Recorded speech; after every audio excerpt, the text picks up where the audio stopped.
로마서 16장 이제 마지막입니다. 로마서는 시작이 로마서 1장 1절에 보면 시작이 하나님의 아들을 믿음으로 시작해가지고 1장 5절에 보면 믿음에 순종하게 하나니 합니다. 그래서 그것이 거기서 끝나는 것이 아니라 16장의 마무리가 이 말씀이에요. 16장 26절에 보면은 모든 민족이 믿어 순종하게 하니, 그러니까 믿음으로 시작해서 믿음으로 끝나는 거예요. 모든 말씀이 그렇지만 특별히 로마서는 시작이 믿음이고 끝이 믿음으로 믿음에 순종하게 한다는 말씀으로 마무리됩니다. 그러니까 복음으로 시작해서 복음으로 마무리되는 거죠. 그래서 사도 바울이 로마에 있는 유대인 그리스도인 또 이방인 헬라인 그리스도인에게 그들의 여러 가지 분쟁 문제와 신앙의 문제를 위해서 이렇게 가지 못하고 편지를 베베라는 16장 1절에 갱그리아 교회 베베 자매가 있는데 그를 통해서 이제 전달한 이 서신이에요. 편지예요. 그런데 이것이 정말 얼마나 그 복음을 사모하고 복음으로 하면 살 수 있는 인간의 존재, 또 그 복음을 주신 하나님의 그 위대함과 하나님이 우리를 얼마나 사랑하신지 이것으로만이 구원을 받을 수 있다는 것을 바울은 온 힘을 이렇게 담아서 편지를 보냈는데 그게 이게 서신이 된 거죠. 그래서 로마서는 굉장히 중요한 책이고 우리에게 굉장히 하나님이 꼭 믿음의 말씀을 너무 깊이 주시는 말씀입니다. 그래서 로마서 이것이 끝나는 것이 아니라 마지막 대단원으로 마무리 짓는데 많은 신학자들은 로마서 전체의 핵심이 여기에 담겨 있고 또 여기서 하나님의 구속의 역사를 압축시켜 놓은 것이다 라고 말해요. 그래서 이것이 대송가다, 그러니까 대대적인 마무리 찬송이라고 것까지 이해를 합니다. 그래서 우리가 이 16장 25절에서 27절에 이 세 절에 보면은 영세전에 감추었던 복음, 또 하나는 이 복음은 계시로만이 이루어진 것이다. 그리고 믿어 순종하게 하는 복음, 또 복음으로 능히 우리를 견고하게 하신다는 이 말씀이 압축되어 있는 거예요. 그래서 이 말씀을 통해서 그렇다면 이 영세전에 감춰진 이 신비에 계시되는 이 복음은 인간의, 그러니까 하나님께서 복음을 주신 게 인간의 타락한 후에 갑자기 하나님이 인간이 타락해서 아담의 불순종으로 죄가 들어와서 저 타락한 인간을 구원해서 갑자기 만들어낸 복음이냐? 그게 아니라는 거예요. 그래서 여기서 영세전에 감추어졌다는 거예요. 하나님이 인간 구원을 해서 무슨 계획을 다시 하나 만든 복음이 아니라 이 복음은 영세전에 감춰졌고 하나님과 함께 있던 것이라고 말합니다. 그래서 창세전에 영원하신 시간 속에서 성삼위 하나님이 작정하시고 완벽한 구원의 계획이 이 속에 녹아져 있는 거예요. 그래서 영세전에 감춰졌다는 이 복음은 하나님이 예정하시고 작정하시고 하나님의 경륜을 따라 완벽하게 이루어진 이 복음, 그 복음의 실체, 그 계획의 실체 되신 분이 복음의 핵심이 예수 그리스도라고 말씀하고 있는 것입니다. 그래서 에베소서 1장 4절에부터 보면은 그 창세전에 그리스도 안에서 우리를 택하셨대요. 하나님께서 택하시고 우리로 사랑 안에서 그 앞에 흠이 없고 거룩하게 하시려고 택하신 거죠. 인간이 하나님을 떠난 이후에는 모두 하나님을 떠나서 죄인이 됐고 하나님과 원수된 자라서 거룩할 수도 없고 거룩한 존재에서 완전 죄인이 됐습니다. 그 죄인을 거룩하고 흠이 없는 존재로 하나님이 만드시려고 하나님께서 그리스도를 영세전에 준비하신 그리스도를 보내주신 거죠. 그러면서 디모데후서에도 그래요. 이 은혜는 영원전부터 그리스도 예수 안에서 우리에게 주신 것이라.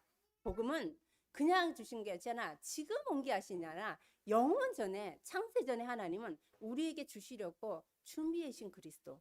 하나님 자체인 거예요. 그래서 인간에게 필요한 이 복음. 그래서 이거는 시작은 그냥 어쩌다 하나님이 구원해야겠다 갑자기 만든 것이 아니라 하나님의 계획 속에 있었고 원래 하나님이 이 땅에 오신 거라는 거죠. 그래서 영세전에 감추어졌던 복음, 그것이 신비의 복음이라 이렇게 바울은 표현하고 있습니다. 그래서 우리의 구원 역시도 어쩌다가 내가 구원을 받아서 우연히 일어난 게 아니에요. 우리는 하나님이 이미 영세전에 하나님 속에 계획 속에 들어있는 존재였고 그리스도와 함께 있었고 하나님이 우리를 이 시간에 하나님의 때에 하나님이 우리를 구원하셔서 하나님의 백성으로 삼으셨고 만들어 가시는 거예요. 그래서 성도는 내가 얼마나 하나님이 하나님의 모든 것들을 쏟아 부어서 나를 창조하셨고 구원하셨는지를, 내가 어떤 소중한 존재이고 얼마나 하나님께 가치 있는 존재이고 또 뭐 고귀한 존재인 이 정체성을 분명히 알아야 된다는 거죠. 지난주에 어떤 분을 만났는데 이러더라고요. 불신자인데 내가 살면서 도대체 내가 어떤 존재인지는 알고 나는 가야겠다. 죽을 때 죽더라도 내가 어떤 존재인지는 알고 죽고 싶어요. 이 말을 하는데 만난 그분의 말이 그렇게 분명하게 자신의 존재를, 내가 뭐 사람이고 누구의 딸이고 이게 아니라 나라는 존재가 어떤 존재인지 난 정말 알고 싶어, 이렇게 얘기를 하는 분을 들었거든요. 그래서 야, 저렇게도 고백을 하는구나 하는 것을 보게 됩니다. 그렇습니다. 그 존재가 우리가 알고 싶다고 하는 것이 아니라 우리는 복음을 통해서 복음이 내게 들려지고 복음 앞에 섰을 때, 섰을 때 타락한 나의 죄성도 볼 수 있지만 나를 구원하신 하나님의 형상도 회복할 수 있다는 거죠. 그래서 우리 존재가 얼마나 고귀한지, 이 복음은 그래서 영세전에 감춰졌던 것인데 사람들이 복음을 아무리 알려줘도 들려줘도 듣지를 못해요. 여러분, 복음을 주변의 사람들에게 한두 번, 여러 번 전했을 것입니다. 저 사람은 꼭 복음을 들려줘야겠다, 꼭 하나님 믿게 하고 싶다 해서 전했지만 아마 거의 전했는데 안 듣는 이런 경험을 갖고 있을 거예요. 그래서 듣고 싶다고 해서 들을 수도 없는 것이고 또 이걸 들려줘도 듣지 못하는 게 이 복음이에요. 그렇다면 우리가 이 복음을 듣게 됐다는 거, 성도가 정말 이거는 전적인 하나님의 은혜고 하나님이 우리에게 그 사랑을 표현하신 것입니다. 그래서 자주 하나님께서 이 복음이 영광으로 나타나지만 사람들은 깨닫지 못해요. 요한복음에도 예수님이 직접 복음의 실체 되신 예수님이 이 땅에 오셔서 수가선녀에 나타났는데 내가 그니라, 메시아 그가 오시면은 우리 모든 것을 알게 할 것입니다. 그랬을 때 예수님이 뭐라 그럽니까? 그가 나다 하잖아요. 그런데 그 소리를 듣고 깨는 사람이 있는가 하면은 많은 기적과 표적을 가리켜 보여줘도, 눈앞에 보여줘도 안 믿어요. 믿지 않는 사람이 태반이라는 거죠. 이렇습니다. 그래서 이사야도 보면은 이 백성이 이르기를 너희가 듣기는 들어도 깨닫지 못할 것이고 보기는 보아도 알지 못하리라고 하십니다. 그렇죠? 그래서 복음은 내가 내 힘으로, 내 능력으로, 우리의 지식으로는 알 수 없는 것입니다. 그래서 심지어 복음이 나타나서 주었는데도 보지 못하고 또 뭐 듣지 못하는 많은 백성들이 있습니다. 그래서 복음은 볼 수 있는 사람, 들을 수 있는 사람이 듣게 되는 비밀이라고 성경을 말합니다. 만세와 만대로부터 감춰졌던 비밀이라고 골로새서에 말하죠. 그래서 하나님이 누가복음에도 하나님의 나라의 비밀은 아는 것은 너희에게 허락하는데 다른 이에게는 비유로 해서 그들이 보지도 못하고 깨닫지도 못하게 하나님 감춰놨다는 거예요. 그래서 하나님의 때에 복음 자체가 드러나서 이렇게 은혜의 믿음을 고백해서 하나님을 하나님으로 알게 하신다는 거죠. 그래서 이거는 진짜 은혜로 되는 거죠. 그리고 갈라디아서에 보면은 바울이 이 로마서를 갈라디아서도 그런답니다. 내가 형제들아, 내가 너희에게 알리노니 내게 전한 이 복음은 사람의 뜻으로 된 것도 아니고 가르친 것도 아닌데 사람에게서 배운 것도 아니다. 그리고 사람으로 받은 것도 아니다. 어떻게 되냐? 예수 그리스도를 통해서 계시로 된 것이다 라고 말합니다. 하나님이 그에게 사람을 통해서 이야기를 듣지만 하나님이 계시해서 그 마음에 깨닫게 하신 거예요. 그렇다면 이 시대 우리에게는 어떤 계시가 있나? 꿈으로 나타나나? 또 이렇게 하나님이 나에게 특별한 계시를 주냐? 그렇지 않아요. 요한일서에 보면은 성령을 우리 주셨고 기름 부은 자가 우리와 함께 계시면서 이 모든 것을 하나님이 가르쳐 주신다는 거예요. 그거예요. 하나님이 우리가 말씀 속에서 정말 어떻게 해요? 우리 안에 성령을 주셔서 성령이 우리 안에서 가르쳐 주셔요. 기름 부음이 무엇인지 그리스도를 알게 하시는 거죠. 성령은 우리와 함께 계시면서 하나님께로 그리스도께로 이끌으시는 일을 하시고 그리스도는 우리를 하나님께로 인도하신답니다. 그래서 그리스도를 통하지 않고는 절대 하나님께서 가시 없는데 하나님은 말씀이잖아요. 말씀이신 하나님이 우리가 어떻게 깨닫느냐? 내가 그동안 배운 지식, 사람의 말 아니에요. 그렇게 들려질다 할지라도 내 안에 성령께서 깨닫고 생각나게 하신다는 거예요. 문제를 깨닫는 것도 있지만 이 진리의 말씀을 정확하게 바르게 들을 수 있고 하나님을 바르게 깊이 알아갈 수 있는 것이 성령이 우리와 함께 계시는 성령이 하시는 일이랍니다. 그래서 이 감추어졌던 걸 계시를 우리에게 그렇게 드러내십니다. 그러면서 26절에 또 보면은 이 복음은 계시로 되면서 이렇게 점점 점진성이에요. 점점 깊어지고 더 확실하게 밝혀지는 거죠. 그래서 이 복음이 어떻게 계시되었냐? 근데 성경에서 선지자들의 글로부터 시작됐다고 말씀합니다. 그래서 이제 나타나신 바 된 이 그리스도는 영원하신 하나님의 명을 따라서 선지자들로 말미암아 기록된 거. 그래서 구약의 모든 선지자들의 글을 율법 예언서라고 말하는데 그 시가서나 율법을 통해서 선지서를 통해서는 그 초점이 뭘로 향하겠냐? 단 한 곳으로 초점을 맞추고 있는데 그 초점이 달려가는 그 방향이 예수 그리스도예요. 모든 구약은 그리스도를 향해서 방향을 맞춰가고 초점을 맞춰서 그리스도를 깨닫게 하신답니다. 그래서 그 그리스도가 바로 그 초점이 예수 그리스도죠. 그래서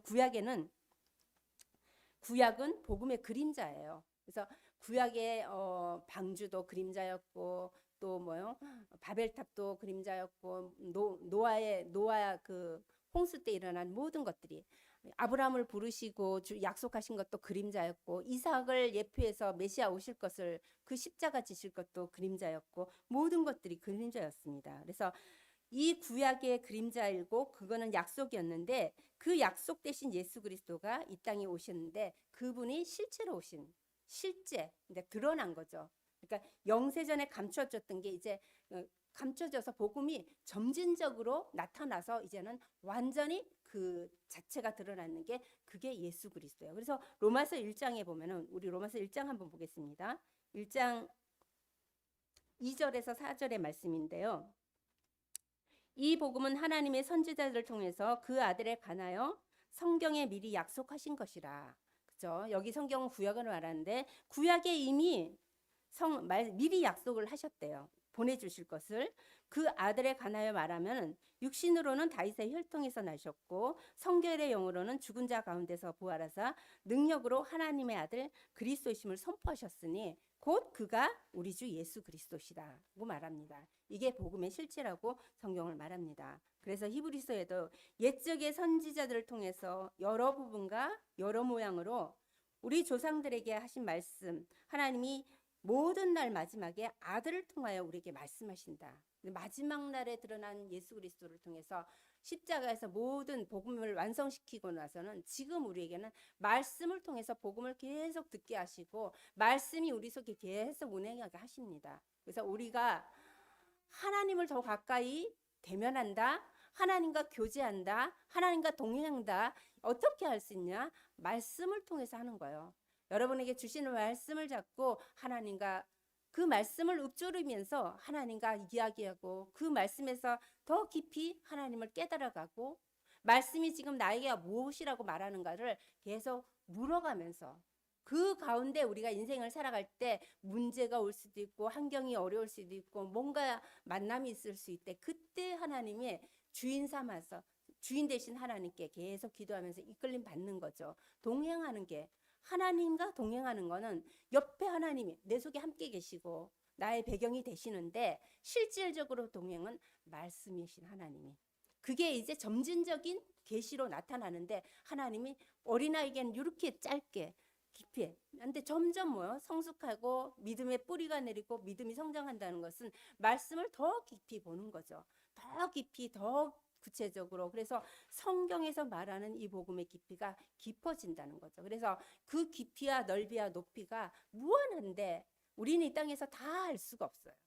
그런데 알 수는 없지만 깊이 알아가는 과정에 있다는 거죠. 그래서 그 하나님의 말씀을 통해서 하나님을 깊이 알아갈 때마다 이 눈이 떠지고 마음이 열려지고 이게 뭔가가 이렇게 누리는 이 평안과 힘이 다른 거죠. 그것이 복음을 누리는 거고 복음이 주시는 힘이고 이것입니다. 그래서 이 성경을 통해서 구약을 통해서 예수 그리스도가 점진적으로 메시아가 오셔서 그리스도로 예수 그리스도로 이렇게 드러났지만 이제 우리 속에 성도는 말씀 복음이신 예수 그리스도가 우리 속에 들려지고 믿어졌다면 이 복음이 나에게도 내 인생을 통해서 점점 점진화돼야 된다는 거죠. 점점 깊이 계시돼야 된다는 거예요. 점점 더 깊이 볼 수 있고 더 아주 하나님 말씀을 더 아주 예리하게 볼 수 있는 영적인 이런 의미를 깨달아가는 것이 중요하다는 것입니다. 그래서 이 복음은 오셔서 끝나는 것이 아니에요. 나를 구원하셔서 거기서 끝나는 것이에요. 우리는 천국 갈 때까지 주님 오실 때까지 복음으로 계속 살 수 있도록 복음의 사람으로 하나님 만들어 가시는 과정이 있기 때문에 복음이 와서 그 역사로 단절된 것이 아니라 계속 완벽한 연장선에 있다는 거죠. 계속 우리는 복음을 듣고 복음으로 부유한 자로 복음의 그 구체적인 하나님의 음성을 듣고 하나님을 더 깊이 알아가는 이 연장선에 서 있는 것입니다. 그래서 하나님의 신비인 이 구약의 약속을 따라 예수 그리스도는 이 말씀대로 성육신에서 오신 거예요. 왜 성육신 하셨냐? 우리가 육신을 갖고 죄악 가운데서 멸망 가운데 죽을 수밖에 없는 존재라서 그분 또한 우리와 같은 모습으로 이 땅에 오신 게 성육신이에요. 말씀이 육신이 되어 오셔서 이루시는 것이 그분의 죄가 이 죽으심과 부활이 아니면 우리는 하나님 앞에 쓸 수도 없는 존재고 거룩해질 수가 없는 존재예요. 근데 하나님은 그 일을 완벽하게 이루셨다는 거죠. 그래서 복음 속에 있다는 것, 우리를 하나님이 이렇게 끊임없이 이끌어 가십니다. 그러면서 이 세 번째는 복음에는 목적이 있습니다. 복음을 왜 주셨을까? 하나님 복음을 왜 우리에게 계시했을까? 그거는 모든 민족이 믿어 순종하게 하려고 하신다고 말합니다. 성경의 기록 목적을 요한복음 20장 31절에는 오직 이것을 기록하면 예수께서 하나님의 아들이심과 그리스도이심을 믿게 하러 주셨고 또 그 이름을 믿어 그 이름에 힘입어서 생명을 얻게 하려고 주신 거예요. 복음의 목적은요, 생명 얻는 거예요. 생명 얻는 게 뭐냐? 구원이에요. 베드로전서 1장 9절에 믿음의 결국은 영혼 구원이라고 하십니다. 우리는 복음을 듣고 믿음이 생겨서 그 믿음을 고백하면서 구원을 받게 되는 거예요. 그래서 이것이 그냥 단순히 나만 아니라 모든 민족이 믿어 순종하게 하려고. 첫사람 아담이 불순종으로 이 모든 죄가 들어오고 하나님과 단절됐잖아요. 그런데 그로 인해서 모든 사람이 죄인이 됐어요. 하나님께 영광을 이루지 못하는 죄인이 됐답니다. 그래서 이제는요, 이 땅에 태어난 모든 자는 죄인이고 이 땅에 모두 태어나는 그 죄인에게 필요한 것은 복음밖에 없는 거예요. 복음을 들으면서 하나님께 믿고 순종하는 길을 살아야 되는데 이 신비의 계시를 따를 때 모든 민족, 그래서 하나님은 마태복음 28장에 모든 민족으로 제자를 삼고 모든 민족이 들어야 되고 온 천하 만민의 복음이 증거돼야 되고 또 뭐요? 땅 끝까지 이뤄서 이 복음이 증거돼야 된다고 계속 말씀하십니다. 나 혼자만이 아니라. 그래서 이 복음이 이 로마서에 말씀하는 유대인이나 헬라인만의 복음이 아니에요. 이방인도 죄인이고 유대인도 죄인이고 모든 사람이 죄인이에요. 그래서 유대인을 택하셔서 하나님이 메시아 그리스도를 보내주셔서 한 족속을 이스라엘 족속을 통해서 하나님 선택해서 하나님 복음을 이렇게 이뤄나가시는데 유대인만의 복음이 아니라 그 혈통의 장벽, 그러니까 혈통의 장벽을 넘어서 열방을 살리는 데까지 복음이 확산되는 것입니다. 그래서 복음의 목적은 모든 민족에게 믿게 하는 거죠. 그래서 이 복음을 참된 믿음을 정말 우리가 반드시 믿는다면은 그 결과의 열매는 뭐냐? 순종이에요. 믿음의 결과는 순종인데 믿음이 들어오면은 하나님 앞에 순종할 수밖에 없는 열매가 맺혀진다고 말씀합니다. 그래서 이 순종은 억지로 해라 해서 하는 것도 아니고 누구 때문에 하는 것도 아니고 순종은 예수 그리스도의 사랑이 이 사랑, 그러니까 십자가의 사랑을 아는 자가 자발적으로 하는 거예요. 여러분 예배를 드리는데 처음에 그죠? 누구 때문에 오고 엄마 때문에 가게 되고 그러니까 따라왔다가 앉게 되고 이런데 그게 아니라 진짜로 인격적인 만남을 그리스도를 인격적인 만남이 이루어지면은 자발적이에요. 예배 드리는 것도 자발적으로 오게 되고 하나님께 헌신하는 것도 자발적으로 동기가 없는 거죠. 하나님이 주신 은혜를 그리스도의 사랑을 알기 때문에 자발적인 믿음이 성경을 읽어라 해서 읽는 것이 아니라 읽다가 보니까 하나님 주신 은혜가 크니까 자발적으로 우리 육신의 양식을 잠시만 안 먹어도 이 당 떨어진다 그러잖아요. 힘들단 말이죠. 많은 지장을 받아요 생활에. 그런데 놀랍게 영적인 양식 하나님의 말씀을 예배와 말씀에서 이 은혜가 떨어지고 말씀을 듣지 않으면은 이게 금방 이게 막 기운이 빠지는 게 아니라 점점 이 영혼이 힘이 없어져서 나중에요. 일어날 힘도 그러니까 스스로 예배 올 수 있는 힘도 없어지는 거예요. 예배는 아주 중요해요. 영적인 양식을 받고 하나님께 감사하며 또 다른 세상에서 힘을 얻고 싸울 수 있는 게 예배거든요. 이것이 자발적으로 오는 거, 감사해서 오는 거, 이것이 예배가 되어야 된다는 거죠. 그래서 우리 개인을 구원하신 하나님은 이제 노아의 집이 구원을 얻으리라 하고 말씀하십니다. 그러니까 우리가 구원의 은혜와 이 믿음의 순종이 얼마나 가치 있고 이게 얼마나 인생에게 우리 영혼에게 큰 진짜 반드시 받아야 될 필요한 복음인 걸 알면은 자녀들 아니면 가족들 지인들 또 다른 자에게 당연히 복음이 필요한 것을 가슴으로 담게 되는 거죠. 그래서 그 또한 자발적으로 올 수 있도록 하나님이 또 이끄시는 거죠. 그래서 모든 자들이 하나님 앞에 서는 거. 그래서 이 로마서의 말씀대로 1장에도 믿어 순종하게 하기 위해서 믿음에 이르기 위해서 믿음에 순종하기 위해서 하나님은 하십니다. 그래서 이 믿음은 너희는 유대인이나 헬라이나 종이나 자유인이나 남자나 여자나 다 그리스도 안에서 하나니라. 이거 뭐냐? 계층이 그러니까 종이든 자유인이든 남자든 여자든 뭐 믿는 자 유대인이든 헬라이든 상관없이 이 땅의 모든 자들에게는 복음이 필요할 뿐만 아니라 그 구원받은 모든 자는 하나 그리스도 안에서 하나라는 거예요. 그래서 로마서 16장 1절에서 16절까지 그 다양한 이름들이 나오잖아요. 거기는 노예도 있고 왕족도 있고 귀족도 있고 상인도 있고 다양한 사람들이 있어요. 그들이 다 모습은 다르고 환경의 배경은 다르고 배운 지식은 다르고 또 그들의 학벌은 다르고 또 종이고 또 그들의 또 굉장한 귀족이고 하지만 모두가 그리스도 안에 하나라는 거예요. 그렇게 말하면은 우리 성도들도 세상으로 돌아가서 가정으로 돌아가서 보면은 각자 다 다른 모습이잖아요. 사는 모습도 다르고 배운 학식도 다르고 모든 게 다르단 말이에요. 생각 가치도. 그렇지만 하나님께서 이 성전에 모아가지고 예배드릴 드리는 여기 안에서는 그리스도 안에서 하나로 한 거예요. 과거에 어떻게 살았든 성공을 했든 실패를 했든 병을 앓았든 건강하게 했든 상관없이 그리스도 안에 하나님이 한 소리를 들을 수 있도록 한 곳에 모여질 때는 똑같이 하나님의 백성으로 한 택하심을 받은 그리스도의 자녀라는 거죠. 그래서 모두가 똑같이 믿어 순종하게 만드는 게 복음의 목적이랍니다.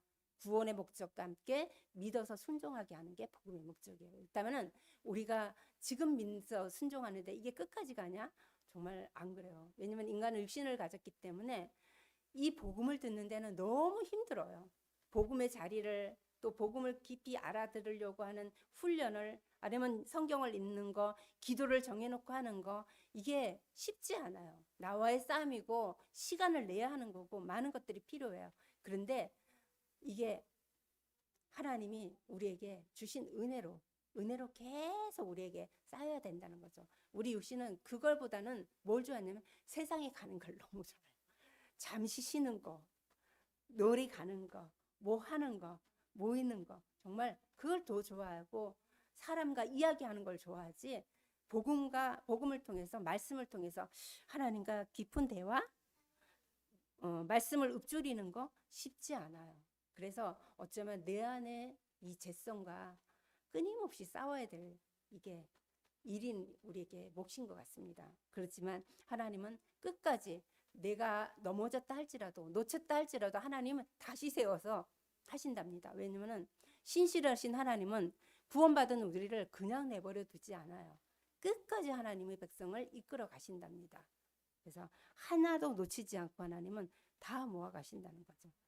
내가 아무리 발버둥 쳐서 뒤로 물러가도 하나님은 때에 오게 하셔요. 어떤 문제를 통해서로서 도저히 하나님을 찾지 않으면 않을 환경을 주셨더라도 하나님 오게 하신다는 거죠. 그래서 하나님을 믿어 순종해야 돼요. 신실한 하나님은 하나님의 때까지 우리를 이뤄 가신다는 것입니다. 그래서 예수 그리스도의 통치 아래 있는 우리 모든 사람의 삶의 주권은 온전히 하나님께 있다는 것을 믿어 순종한다는 것은 내 인생의 주인이 하나님입니다. 이제 내 모든 삶은 하나님이 통치하십니다. 하나님이 주권자이십니다. 인정하는 거예요. 그게 이제 100이라면은 조금 인정했는데 이게 점점 넓어지는 거죠. 하나님이 허락하셨구나. 하나님이 이렇게 이끄시는 거구나. 하나님이 이 아픔을 허락하셨구나. 하나님이 이걸 나에게 이렇게 하라는 거구나 하는 것을 인정하는 거고, 내 생각으로 내 가치관으로는 있을 수 없는 것인데 믿음에 순종한다는 것은 하나님을 인정한다. 그게 좋은 거든 나쁜 거든, 좋은 거 아니라 어쩌면 나쁜 것이 더 크게 인정을 하게 만드는 거예요. 아, 하나님이 이렇게 해서 나를 바꿔 가시는구나 인정하는 거죠. 그래서 믿음에 순종한다는 또 하나의 것은 구원을 넘어서 또 하나는 건 우리의 것을 내려놓고 주를 주로 시인하는 거예요. 나는 하나님의 통치를 받고 살아야 될 존재라는 것을 고백하는 거죠. 우리가 예수를 영접했을 때 내 영혼의 주인이 되어달라고, 내 삶의 주인이 되어달라고 고백을 했잖아요. 근데 일상을 살아갈 때 보면은 솔직히 그렇게 고백을 했지만 내가 주인 된 삶을 70~80%를 저는 사는 것 같아요. 내 소리가 더 크고, 그리고 또 하루를 마무리할 때면 또 내가 내 소리를 많이 냈구나 하는, 내 계획을 많이 세우고, 내 계획을 요즘은 세우다 보면은 마이너스 나는 게 너무 많은 걸 느껴요. 계획을 세우지 말아야겠다 이 생각을 참 많이 할 때가 있어요. 그런데도 너무 이게 육신의 체질이 돼서 이렇게 계획을 세우고 움직일 때가 있다. 세우지 말라는 것이 아니라 하나님이 주권, 하나님이 주인이 되어 주셔야 된다는 거죠. 바울은 내가 살든지 죽든지 주의 것이라고 얘기를 한 거예요. 십자가의 그 예수 죽으심을 내 몸에 새겼다고 얘기를 하는 거예요. 그래서 바울이 정말 로마서를 이렇게 보면서 또 서신서를 보면서 그는 확실하게 다메섹에서 만난 그 그리스도가 죽을 때까지 점점 더 깊어졌어요. 예수 그리스도 복음했지만 나중에 이 말씀에서 26개 나의 복음이라고 말씀하시죠. 자기의 복음이라고 예수를 이렇게 말합니다. 그래서 우리가 믿음에 순종한다는 거, 정말 중요한 거는 그분을 인정한다는 거예요. 내 삶의 주인으로, 그리고 그분의 통치를 받겠다는 그것입니다. 그리고 복음은 능력입니다. 우리 삶의 복음이 우리를 이끄시는 능력이에요. 여기 보면은 우리를 능히 견고하게 하실 하나님이라고 합니다. 인간은 타락한 이후에 견고한 존재가 아니에요. 무너지고 부스러지고 완전히 하나님의 형상이 빠져나가면은 지푸라기예요. 먼지예요. 티끌이에요. 불면 날아가는 존재라니까요. 너무 가볍고 아무것도 자기 힘으로 할 수 없는 존재예요. 이런 인간이 나를 견고하게 하겠습니까? 절대 그렇지 않아요. 하나님을 떠난 죄인은 견고할 수가 없어요. 그래서 늘 흔들려요. 그래서 이 견고할 수 없는 인간이 얼마나냐? 불안한 속에서 늘 살아가는 것, 불안전한 속에서 또 염려와 근심에 시달리면서 뭔가 세상의 가치와 기준을 갖고 계속 쫓지만 허상을 쫓는 것 같은 그런 삶을 사는 거죠. 그러면서 살다 보면 이 안에 참된 평강을 몰라요. 편안하면 좋다고 해야죠. 좀 편히 좀 쉬었으면 좋겠다. 너무 힘들다. 많은 사람들을 만나볼 때 다수의 사람들이 너무 힘들다. 저도 6시에 이렇게 좀 피곤하면 너무 힘들어. 입에서 나오는 게 힘들어. 이게 나온단 말이죠. 힘들게 나와요. 그래서 육체는 연약하게 힘들 수 있지만 참된 영혼의 안식은 예수 그리스도를 만나야지 견고하게 설 수 있다고 성경은 말합니다. 이 복음이 우리가 들었던 예수 그리스도, 십자가에서 죽으신가 부활하신 그 그리스도, 구약에 보내시겠다는 그 그림자하고 약속이신 말씀, 그 그리스도가 우리를 능히 견고하게 하실 거라고 말씀하세요. 그건 뭐냐? 하나님은 창조시기 때문에 동정녀와 마리아를 통해서, 동정녀를 통해서 잉태해서 아기를 낳게 했다니까요. 이해가 안 되고 과학으로도 설명 안 되는 일이에요. 그렇지만 우리의 설명이 필요가 없어요. 왜? 하나님이시기 때문에. 천지를 창조하셨고 없는 무에서 유를 창조하셨다니까. 인간이 흙이었어요. 먼지였어요. 특기였는데 거기에 하나님이 생기를 불어넣어서 생명이 되어서 하나님의 형상으로 만든 분이에요. 근데 우리를 능히 견고하게 못하실 것 같습니까? 능히 견고하게 하신답니다. 이 말씀이에요. 그래서 그 능히 견고하게 하실 이 하나님은 지혜로운 하나님이시라 그래요.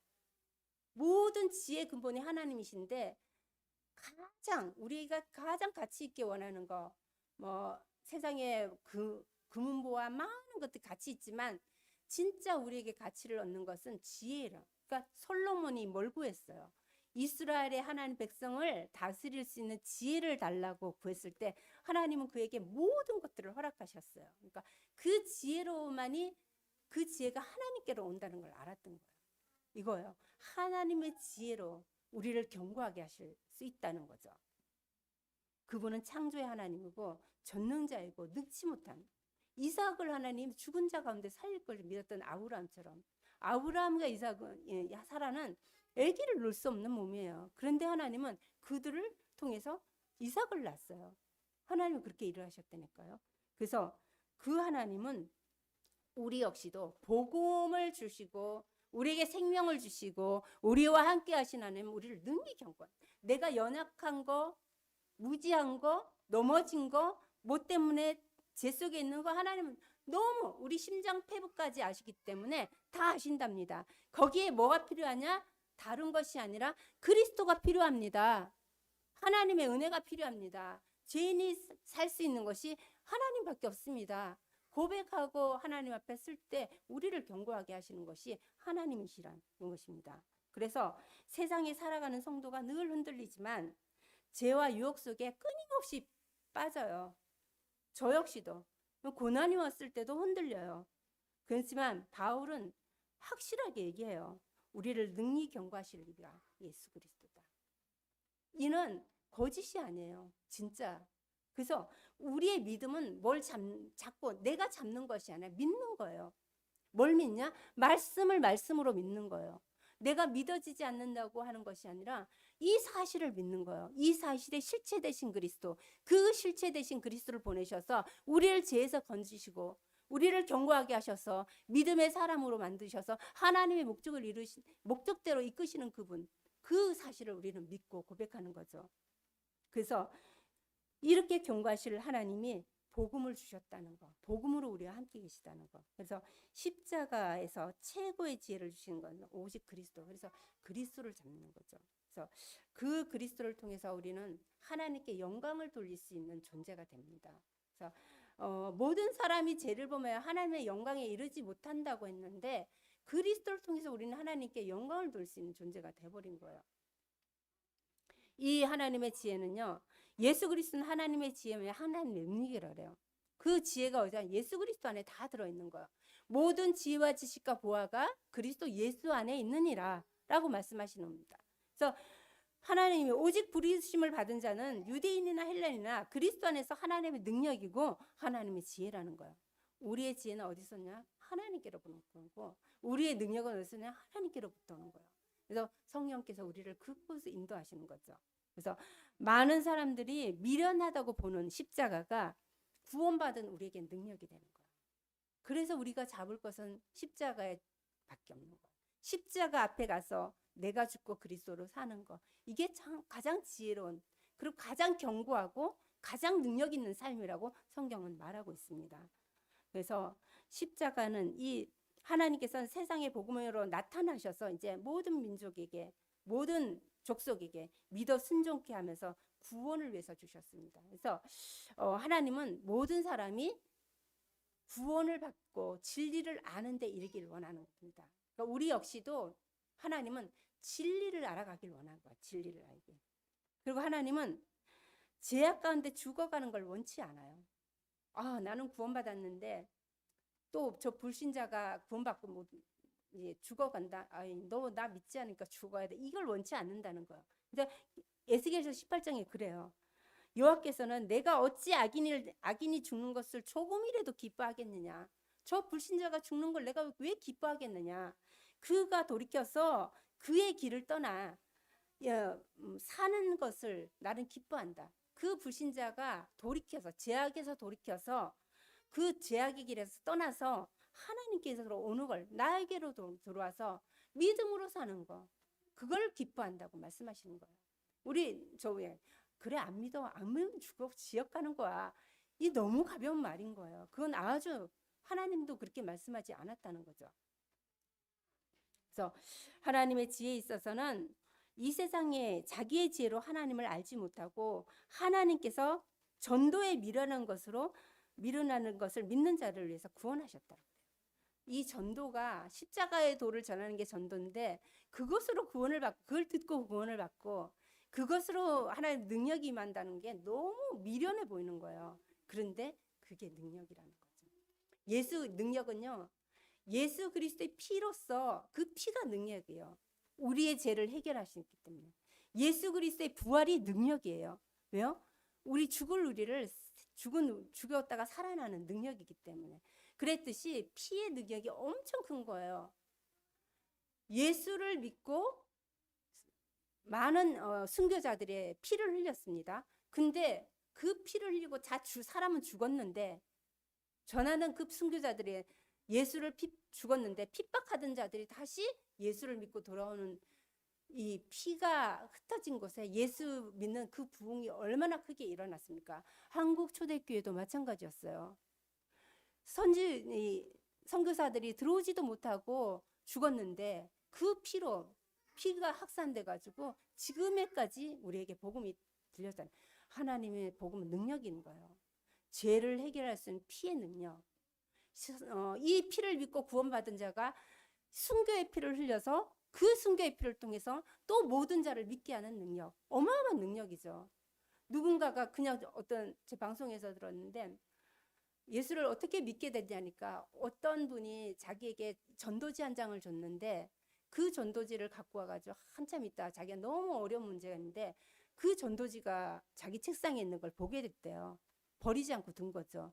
그걸 보면서 자기가 예수를 믿게 돼서 지금 이렇게 신실한 믿음의 사람이 됐다고 얘기를 하더라고요. 하나님은 다양한 방법으로 영혼을 구원하시는 것 같아요. 우리의 영혼이 글씨를 못 읽을 때는 들림으로 인해서, 하나님은 쪽지 한 장을 통해서도 영혼을 구원하시는 그 능력이 하나님에게 있다는 거예요. 우리에게 있지 않고, 유대인들의 그 율법을 행하는 데 있지 않고, 할례를 행하는 데 있지 않고, 그리고 절기를 지키는 데 있지 않고, 구원은 하나님의 십자가의 능력이에요. 십자가의 죽으심과 부활하신 예수 그리스도의 복음의 실체에 있다고 성경은 말하고 있습니다. 그 능력이 우리에게 끝나는 것이 아니라 믿는 자에게 더 깊어지고 더 하나님이 역사하시는 거죠.